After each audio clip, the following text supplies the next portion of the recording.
All right, welcome to the On Purpose podcast. And we are doing a new series, and it's the KBI series, the Kingdom Behavior Indicators. And this is episode 1, where we're going to speak and deep dive on the essence of humility. And so, Kirk, what is humility to you? Um, um, it's a recognition of reality. And the reality that humbleness recognizes is the reality that our perspective is limited. It's limited in time. We've only been alive and had a certain amount of experiences and wisdom that we've been exposed to. We're limited in location. We've only been wherever we've been and seen things from wherever we've seen them from. We're limited in capacity, like how much nuance and how much subtlety can we actually hold? We often live our lives with great certainty, right? I know what I like, I know what I don't like, I know what I'm good at, I know what I'm not good at, I know what my personality is, I know what, I know, why this person is doing what they're doing. I know why this country is doing what it's doing. I know why the government does this. I know why the government does that. Truth is, you actually know pretty much nothing. The reality is, you know something about a lot of things, but you know everything pretty much about nothing. Like I've been playing an instrument for almost 50 years, like almost 50 years playing an instrument, most of that 50 years at a professional level. But in no way, shape, or form do I know everything there is to know about playing my instrument, like not even remotely close. And every now and then I'll come across another musician that makes that point abundantly clear to me. Like, wow, I didn't know you could do that. Holy smokes, I never thought of that. Holy Shazam. That just hit me from left field. And I'm almost 50 years in. I've been leading and public speaking professionally for almost 30 years. Same thing. Do I know everything there is to know about public speaking? Absolutely not. Like, not even remotely close. Not for one nanosecond would I entertain the notion that I know everything there is to know about leading or coaching or transformation or making a difference or supporting people or even following God or following scripture. I am absolutely 100% certain that I am absolutely not 100% at the source of any of them. Yeah, that's how I and many of us, some of the time, and when I say many of us all the time, I absolutely mean you right now, if anybody's listening. I'm literally talking, but it sounds nicer if I say many people some of the time, right? So many people, some of the time, right, walk around in 100% certainty about everything. Why did they choose this color to paint the house? Oh, blah, blah, blah, blah, blah, blah, blah, blah, blah. No, the person just likes yellow. There was no thought behind it whatsoever. I paint abstract paintings, and I love it when people come and tell me what they are. I don't know what they are. In most cases, I'm not starting from a thing. I'm just like following color and inspiration and shape and form or whatever. And the thing, and when I like it, I stop painting. That's how a lot of my paintings are created, right? It's oftentimes people come and go, oh, well, this is this and this. And I'm like, oh, that's awesome. Yeah, it's awesome. So humility is the recognition of reality. What reality? That we don't know anything. We literally don't know anything. And anything that you think that you know is at the end of a serious introspection. If you really look hard, everything that you think you're absolutely certain of is almost all of it. There may be things that you actually know, but almost practically speaking, everything that you think you know that you're absolutely certain of, it's not even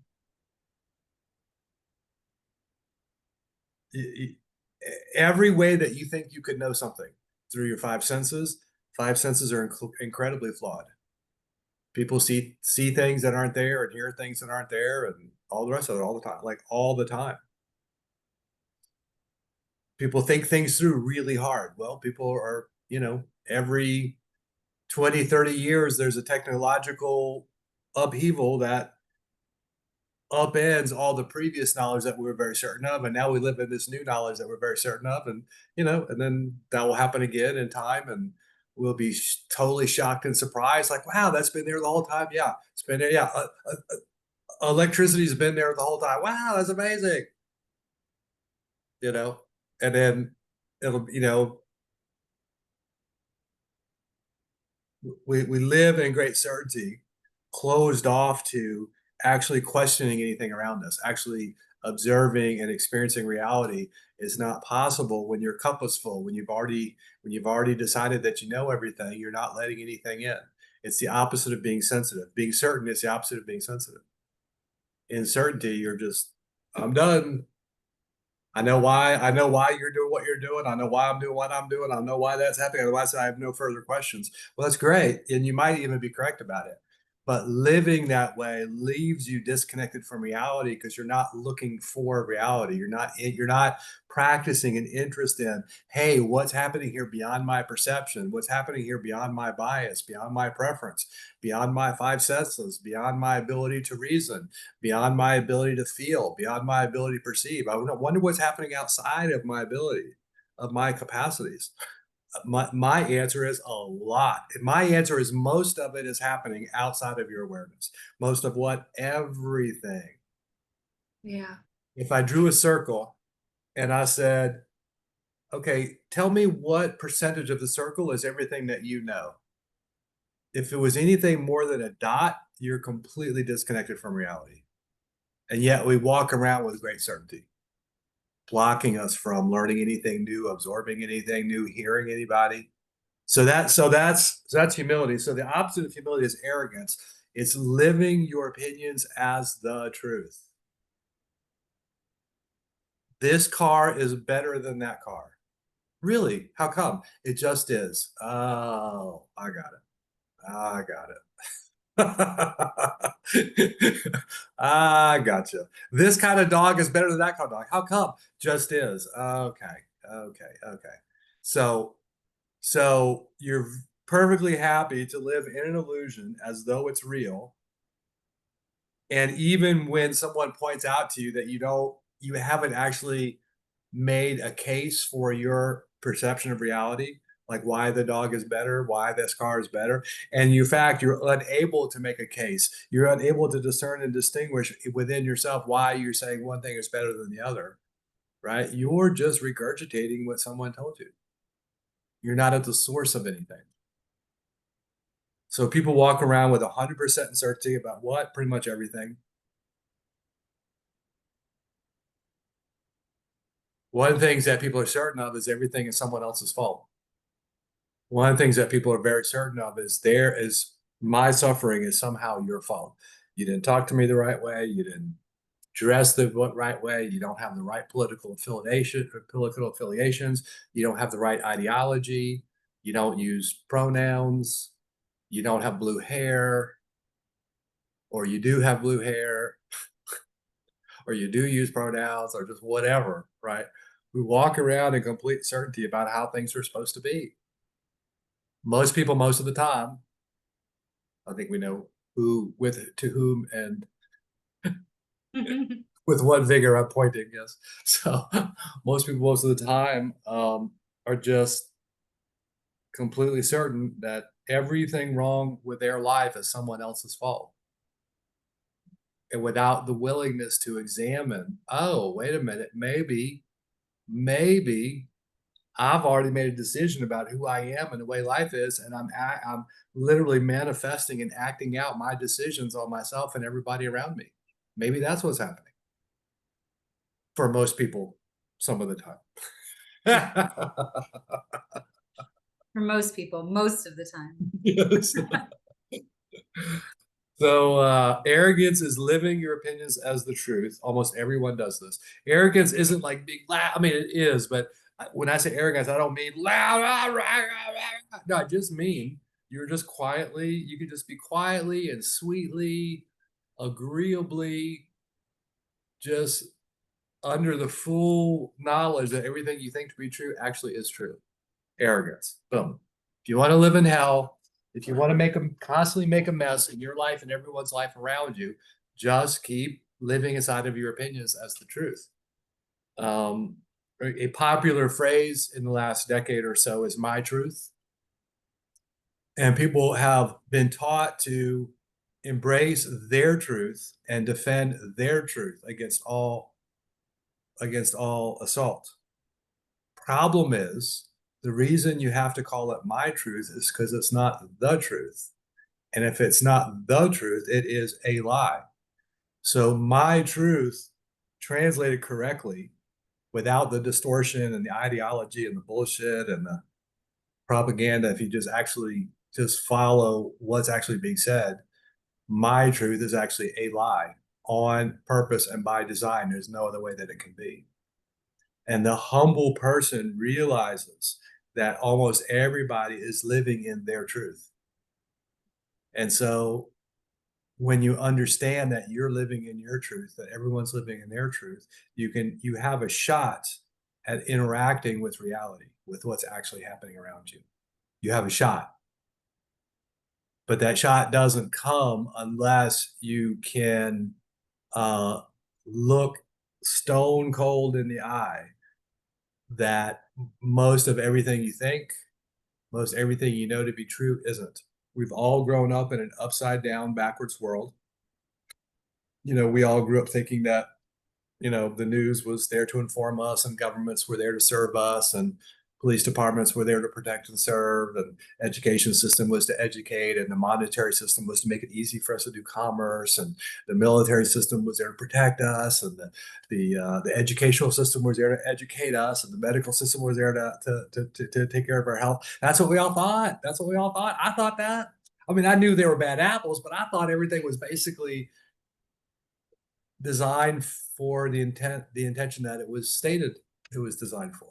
And then year after year, one breakthrough after another, I realized it was all a lie. It's all set up for control. And inside of people living in certainty, in arrogance, outside of humility, we never get a chance to see what's really happening around us, from something as little as your loved one is upset and they need to be heard for a moment, to as big as everything you've ever been told about how the world works is upside down and backwards, and not in a good way. Like everything that you told was actually being done for you is actually being done to you. And that awareness is not possible if you are someone who lives in arrogance, because you're constantly being told what to believe, what to think, what to do, what not to do, what the correct ideology and the correct thing to eat and the correct person to vote for and the words to never say and the words to always say, and the definitions that got changed last year, and oh my gosh, you can't say it that way anymore, you got to say it this way, and all the things.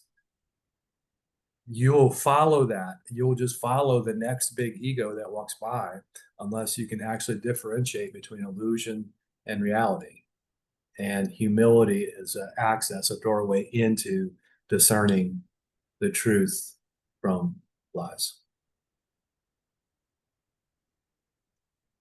I feel like what's coming through right now is to put myself on the cross. I had a moment where I was dead certain about everything that was going on. We have a group of people here, and we set up a time and a place to meet. We had people that Uh-oh. were set up for drivers, and Uh, my ego was building a case up. It was completely building up a case. And it's like, you're Here's not there what on I know. yeah, you're not here on time, you're not doing this correct, you're having Oh. people wait on you, all these people, and it was getting flared up, and I And was then, looking. and then it spirals into, yeah, when I first saw you, and when I heard you say that, I knew that was going to be like Oh man, it was just a moment. It literally was only a split moment, and I was already high. Like, it was like, I'm glad that God even had that person wait a few extra minutes, because Yeah. I got to talk with him because I was Thank on the goodness. throne. And I'm like, and he's like, you've got a choice right now. You could either see this the way that you're seeing it, or you could see it the way that I'm seeing it. You have no clue what I'm Right. doing, that I could have saved you from an accident. I could have, you know what I mean? And I'm like, I'm just thinking about all the things that could have possibly happened. And maybe this was a blessing. And that changed my attitude completely before even going there. But Beautiful. how many times have I done that? You know, where Yeah. I didn't have that Yeah. conversation and I was dead certain. Logically, we're like, yeah, we've got people meeting there and all these things. So Yeah. my question to you is that we're built to logically mingle with each other and to have these things come together. And that's just not how the world works. Sometimes it's chaotic, sometimes it's in flow, sometimes we need to hit that pause button to drop into humility. And how does one access that in the moments? Um,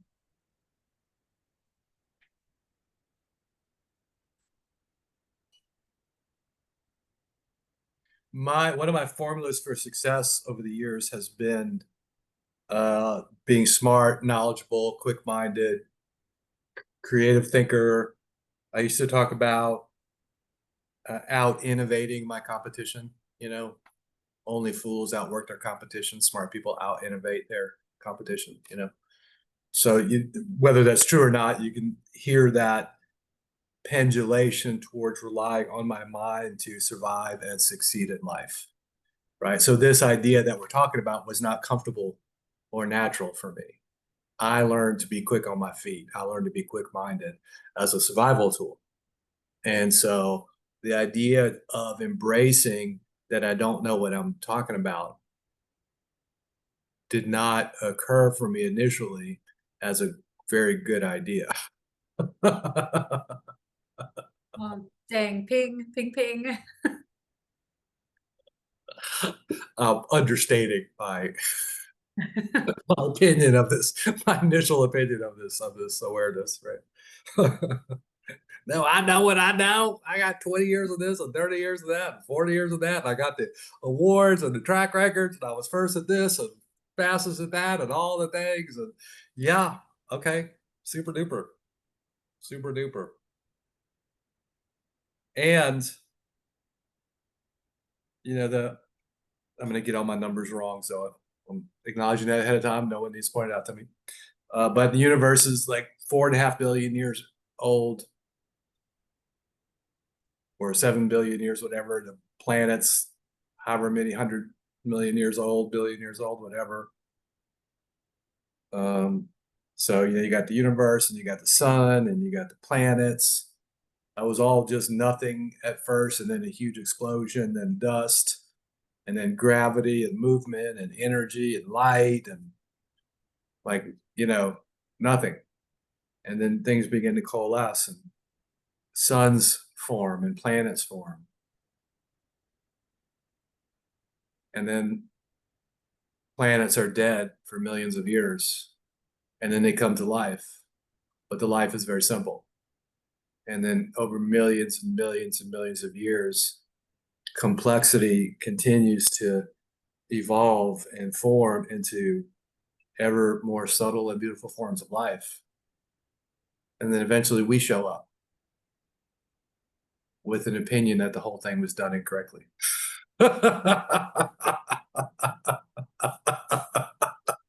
No, it shouldn't be raining today. No, that person shouldn't have said that.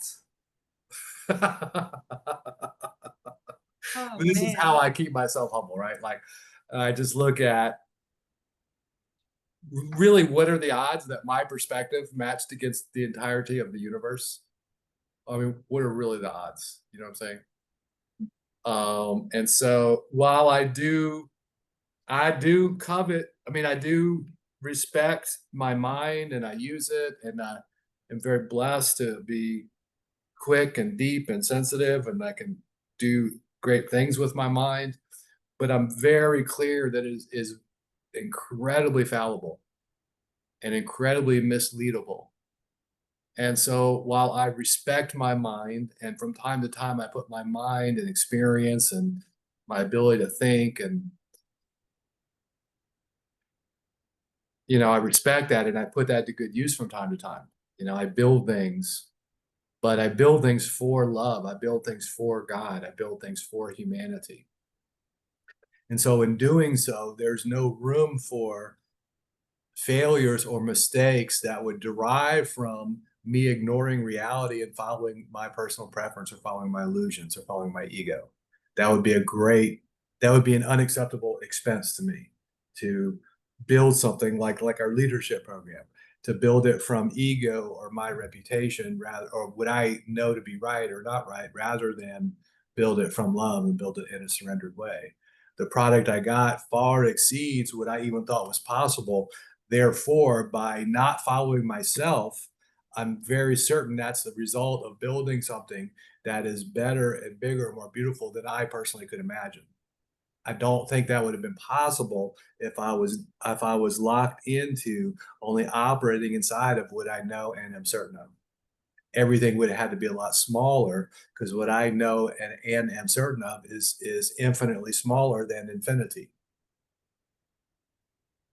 So as a deference, a bowing down to fulfilling my covenant, performance, productivity, honoring promises, building something worthwhile, the village, the movement, programs, writing books, whatever. I'm not doing that because I'm bored. I'm not doing that because I want somebody to come pat me on the back. I'm doing what I'm doing because it looks like it's a step forward in the fulfillment of my covenant. And I have made a decision to be more interested in the fulfillment of my covenant than being right about what I think that I know. Does that answer your question? Yeah. This past weekend, we just went through the Remember experience. And the way that you answered that was how God answered Job.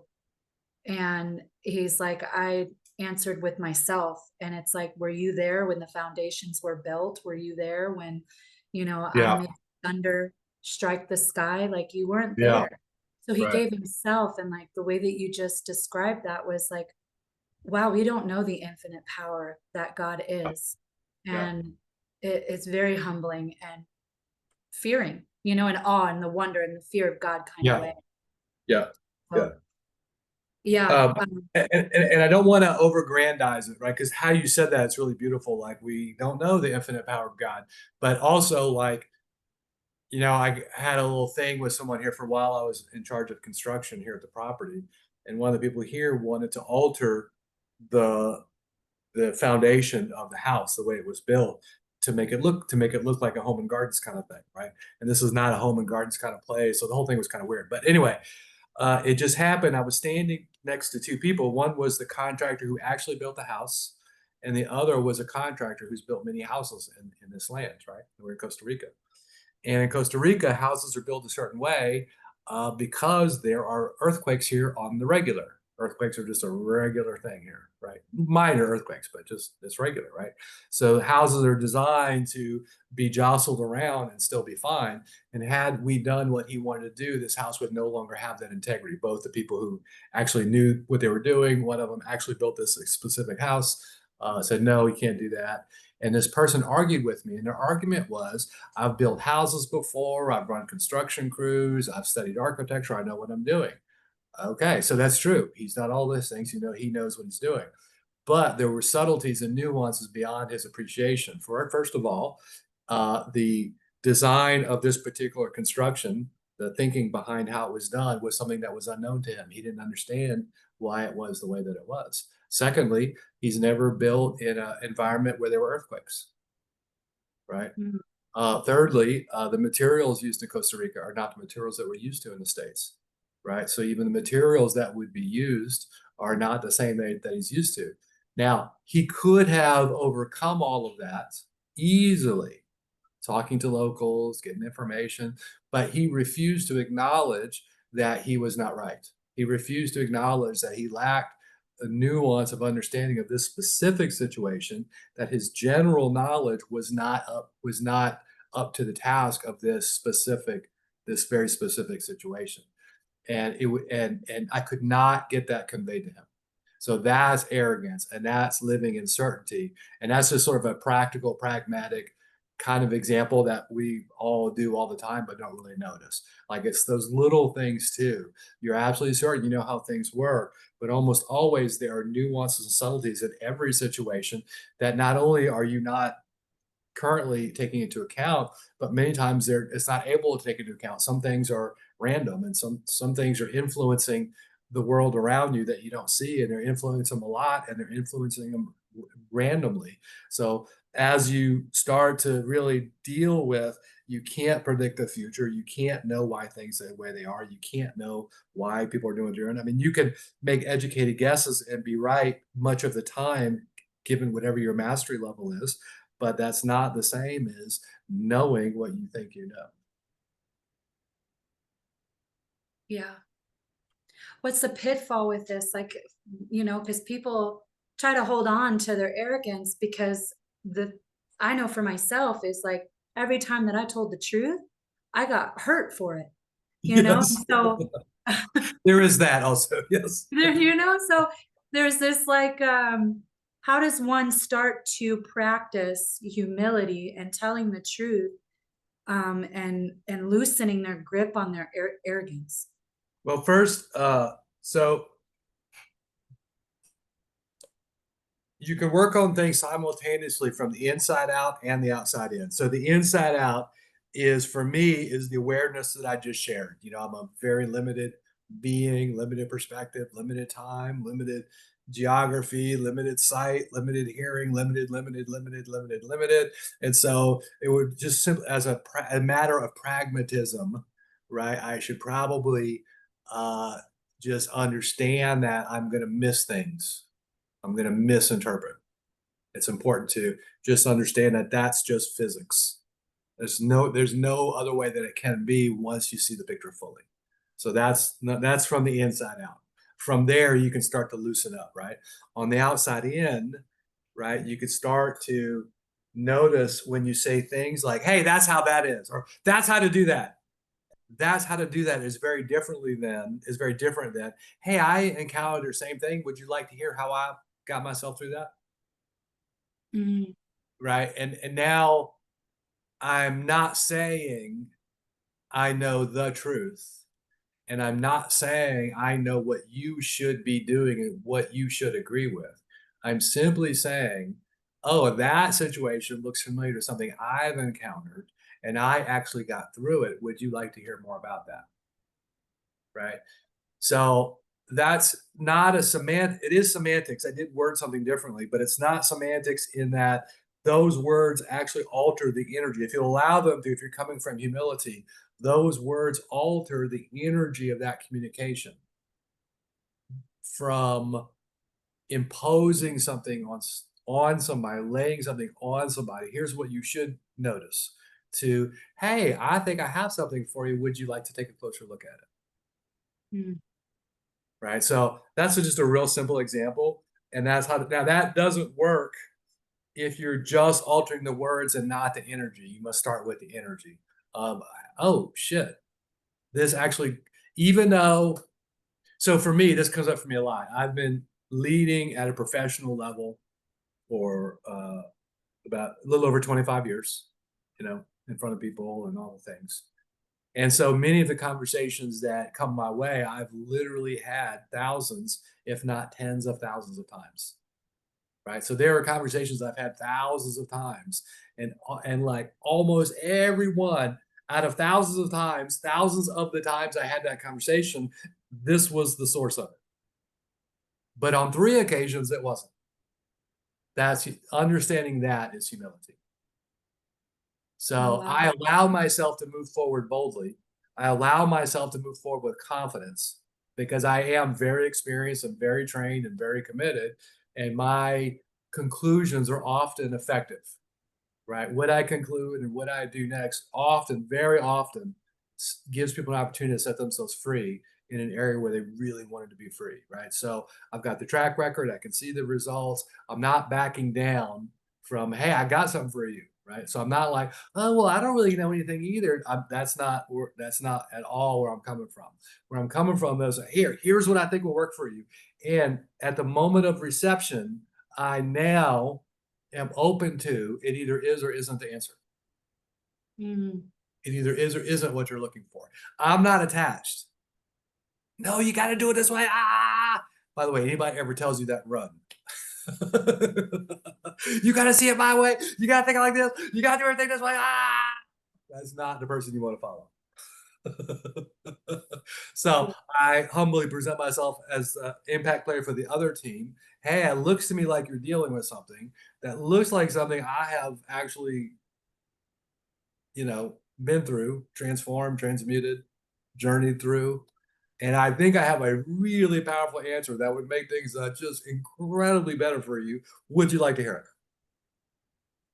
And that's humble, as long as you actually mean it. Yeah. Yeah. And it makes it easier for people to receive. When people don't like, guess what, everybody? You know how you don't like people shoving stuff down your throat? Guess what? Everybody else is the same way. Come on, people. We got this. Nobody likes it. It's not just you. Nobody likes it. Yeah, that's good. There's also this thing with false humility, where Yes. people will drop into that instead of actual humility. Can you speak on that? Yeah. So we have a distinction here called transformation for evil. And transformation for evil is transformational language used for the ego to hide behind. So that's the person who, oh, well, I'm just as humble as they can be, and as I can be, and I understand it. But really, what they're doing is they're trying to manipulate for a specific outcome. They want you to come to dinner with them, or they want a free event, or they want you to be their friend so they'll feel safer, or just whatever it is, right? So you can use anything for evil, and by evil in this case, I mean for the fulfillment of egoic intentions, taking something, being recognized for something, um, you know, getting your way about something, right? So you can use false humility and false transformation and false spirituality. And I mean, when I was in business as a young man, I was not a Christian, I was agnostic. But people would come and try to sell us stuff all the time. I owned a copier dealership for a while, and vendors would show up, and every now and then a couple vendors, one guy showed up. He was all Christian, and his business card was all Christian, and he was all love and Christ and Christian and God and service and contribution and love and Jesus and Christ and love and service and all the things. I'm like, okay, well, I've been ripped off by people who sound a lot worse than this. Let me give it a shot. Boom, totally ripped me off. And then the next guy who was all love and Jesus and Christ also ripped me off. Right. And now I blame that at the time on God and Jesus instead of people using transformation for evil. In this case, using God for evil, using spirituality for evil, using love for evil, saying all the words, knowing all the quotes, saying all the phrases, flashing the smile, opening the door for you, complimenting you, all the things, all the love bombing things, right? But people can use anything for evil. People can use anything to hide behind. The devil, you know the quote better than I do, but what devil tells you 10 lies to get in, tells you 10 truths to get in one lie, something like that. Yeah. So everybody does that. So that doesn't diminish wisdom. That doesn't diminish love. That doesn't diminish God. That's just one more nuance and subtlety to work through in the world to get to the truth.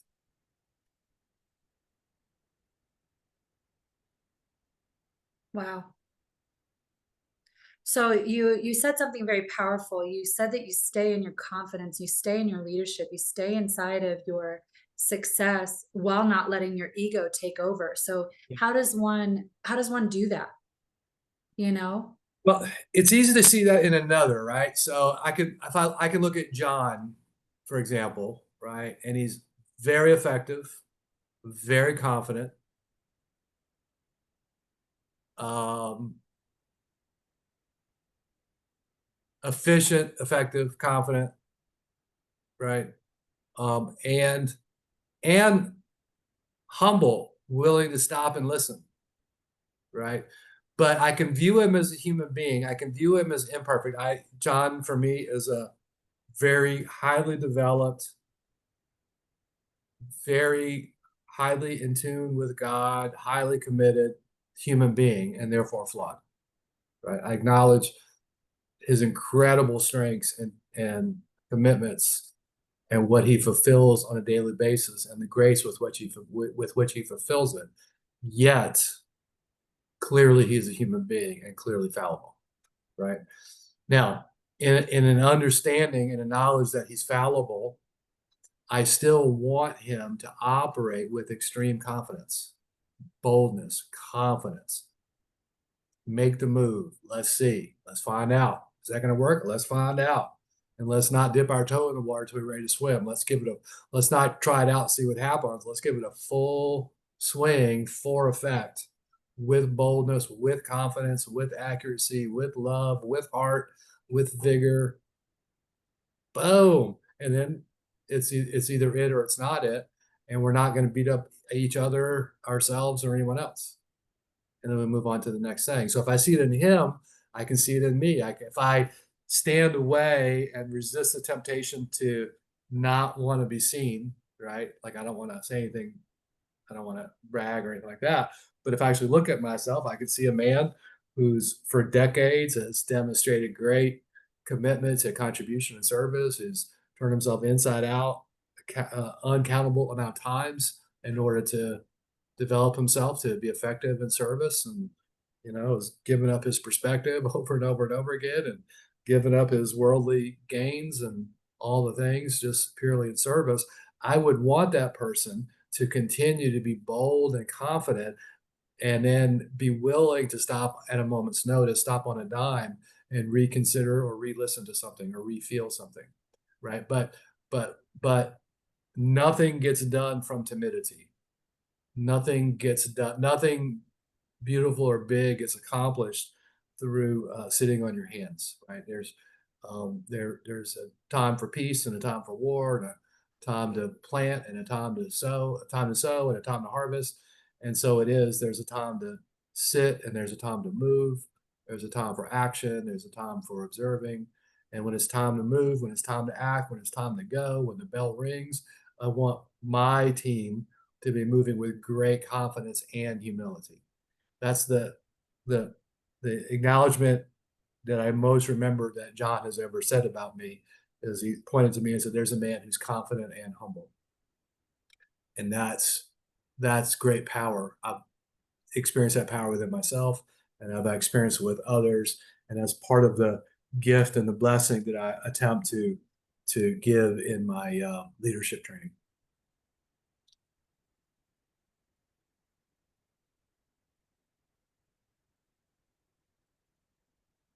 There was a moment that at the breakfast table today, we all sit around on the breakfast table, and this guy's ego, he has a lot of arrogance, but the thing that impacted me the most was when he shared that his fear was, I'm going to get it wrong, Yeah. or someone's going to make me out to be wrong. And so we're trying to prove that we're right all the time. Yes. And it's really everything that's being driven is from that fear. How did you let go of that fear? There must have been a point in your life where uh, that stopped. Um,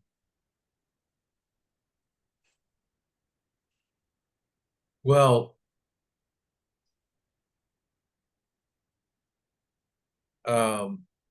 couple things. So one is in my role here, I'm often the one who people get triggered by. I represent people's dads who mistreated them. I represent men who've mistreated people.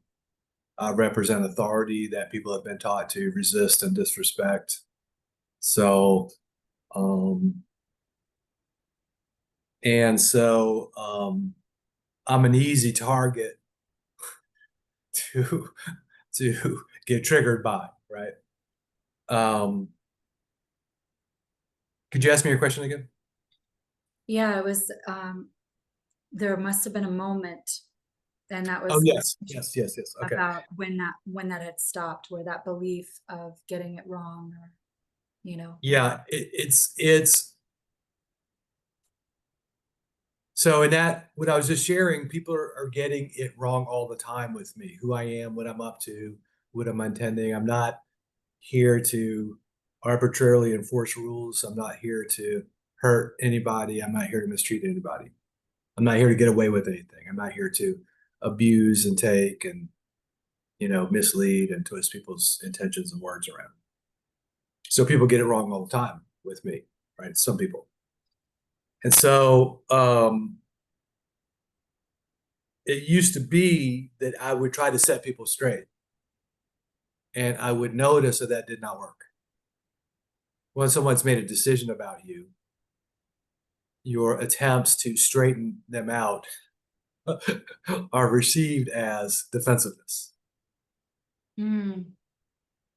And so I began to understand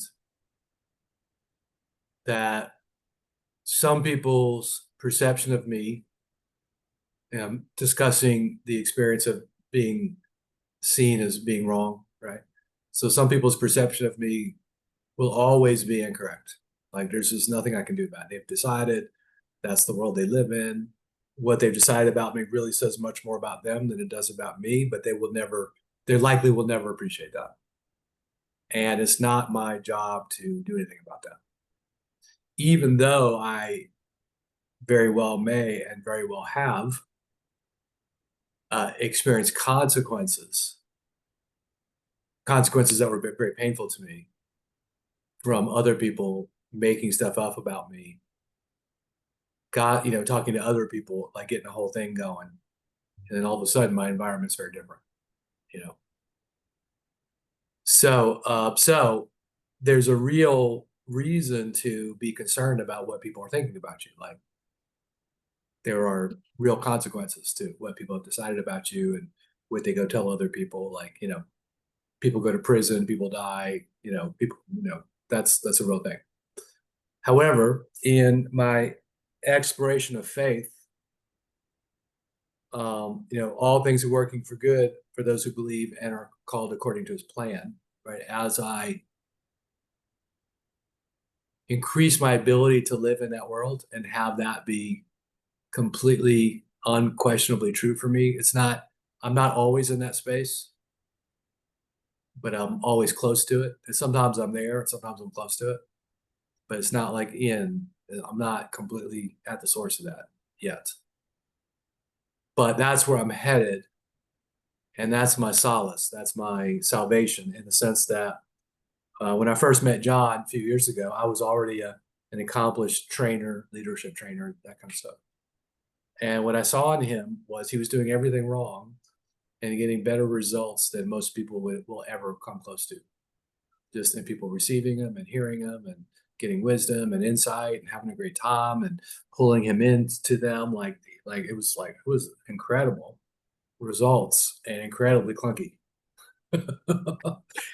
At first I couldn't quite reconcile that because my whole gig was to be really sophisticated and smooth and nuanced and on point, on time, accurate, deep, funny. Like I was like, really took many years to master doing everything correctly and elegantly and succeeding like that. And John clearly had taken a different path. Yeah. And so, but there's the proof. The results that we have in this mission for the next 5 or 6 years, from that story, far exceed anything either one of us could have possibly imagined. And had we not been humble, and he really taught me humility through his faith, following God without having to think it through, without having to understand or agree. And that initially seemed kind of crazy to me, but I was willing to just kind of watch for a while and see what happened. And lo and behold, miraculous results. No surprise to John. A little surprising to me, frankly.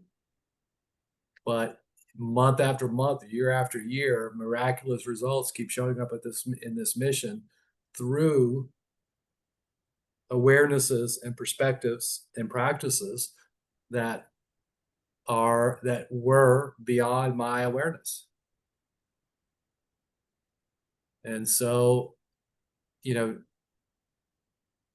people's faith heals them, and many people get healed through their faith through John. John, assists them in people healing themselves with their faith.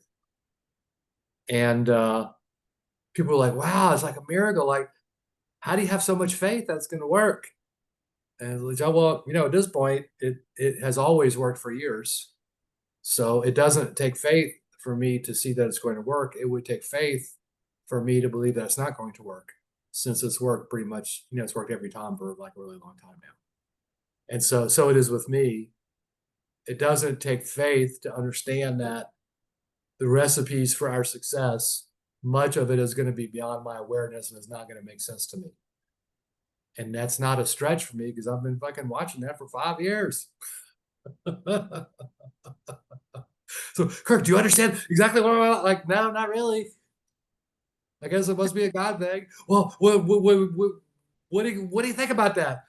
I'm not really that interested in what I think about that. Why is that so important for you?